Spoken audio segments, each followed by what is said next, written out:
Hoxha ishte bujar dhe dordhënës. Nuk e refuzonte askënd që kërkonte ndihmë dhe nuk ngurronte të ndihmonte aq sa kishte mundësi. Ai sillej mirë me mysafirët e tij të shumë, kujdesej aq shumë për ta, saqë ata fitonin përshtypjen se nuk janë në shtëpi të Hoxhës, por janë në shtëpitë e tyre. Një prej zakoneve të tij të dashura që e bënte të fitonte zemrat e njerëzve dhe simpatinë e tyre ishte se asnjë vizitor nuk hynte në shtëpinë e tij pa u përshëndetur me ngrohtësi me të dhe pa e pyetur për emrin, përjardhjen, profesionin dhe vendlindjen e tij.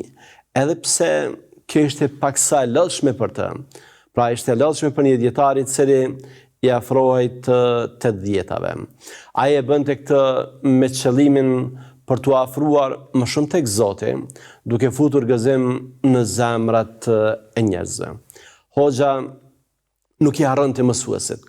Ai lutej për hoxhën e tij, Muhammed Salih Farfurin, thoshte: "Nga Hoxha Salih ka mësuar frikën ndaj Zotit të Madhreshëm."